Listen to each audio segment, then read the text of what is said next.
Assalamualaikum warahmatullahi wabarakatuh. Perkenalkan, nama saya Jihan Amelia Nur Anissa dari Prodi PGSD. Kali ini saya akan menjelaskan materi tentang kedudukan bahasa Indonesia dan ragam dialek bahasa Indonesia. Simak videonya. Kedudukan bahasa Indonesia. Yang pertama, sebagai bahasa nasional.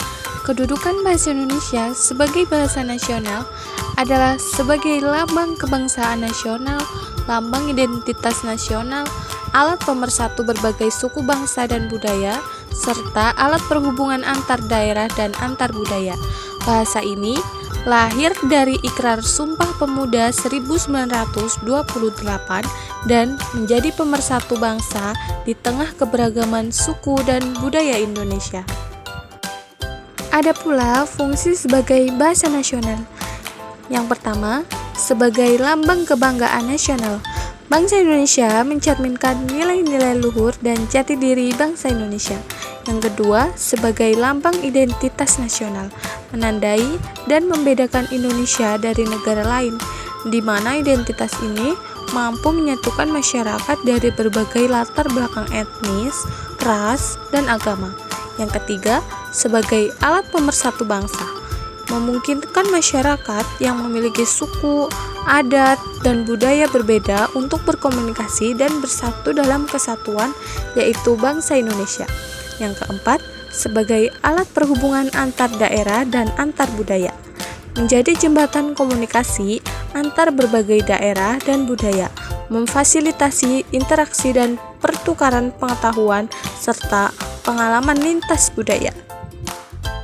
Yang kedua, sebagai bahasa negara. Kedudukan bahasa Indonesia sebagai bahasa negara adalah sebagai bahasa resmi yang diakui dalam Undang-Undang Dasar tahun 1945 Bab 15 Pasal 36 dan memiliki fungsi-fungsi vital. Fungsi tersebut meliputi sebagai bahasa resmi kenegaraan atau untuk urusan administrasi pemerintahan dan hukum, bahasa pengantar resmi di lembaga pendidikan, bahasa resmi untuk perhubungan tingkat nasional atau perencanaan pembangunan dan pemerintahan, serta bahasa resmi dalam pengembangan kebudayaan dan pemanfaatan serta ilmu teknologi. Fungsi dan kedudukan sebagai bahasa negara.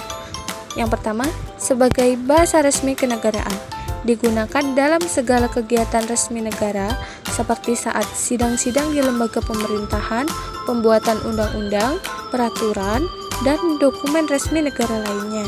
Yang kedua, sebagai bahasa pengantar di lembaga pendidikan, menjadi bahasa pengantar utama dalam sistem pendidikan formal di seluruh Indonesia, mulai dari tingkat dasar hingga perguruan tinggi.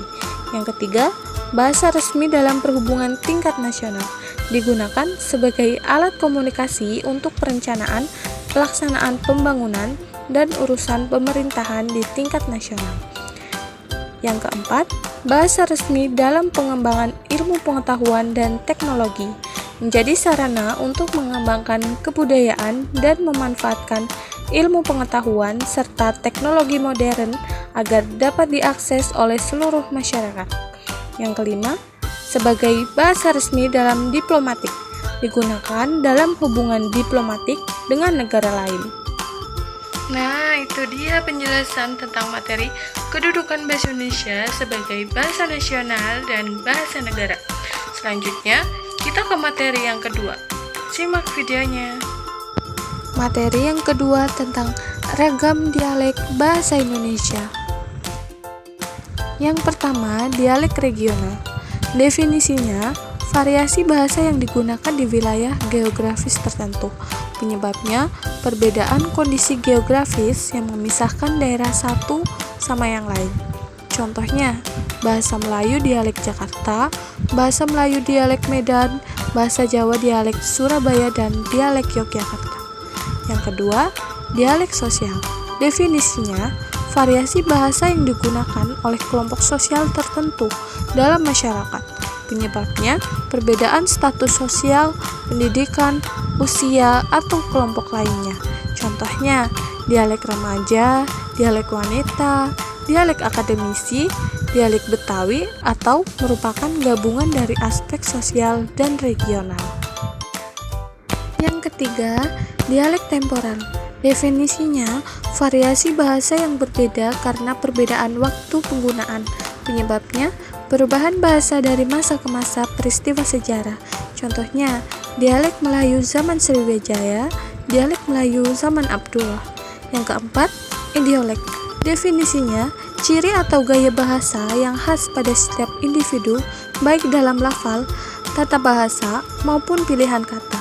Contohnya, cara seseorang bicara yang unik, gaya bahasa yang digunakan, atau pemilihan kata yang berbeda dari orang lain. Ada pula faktor-faktor yang mempengaruhi dialek. Yang pertama, faktor geografis. Kondisi alam dan jarak antar wilayah yang memisahkan komunikasi. Yang kedua, faktor sosial.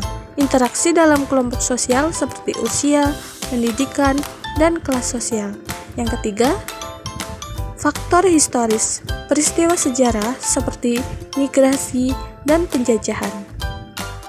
Nah, itu dia penjelasan dari materi kedua. Jika ada yang kurang, saya mohon maaf ya teman-teman. Terima kasih. Wassalamualaikum warahmatullahi wabarakatuh.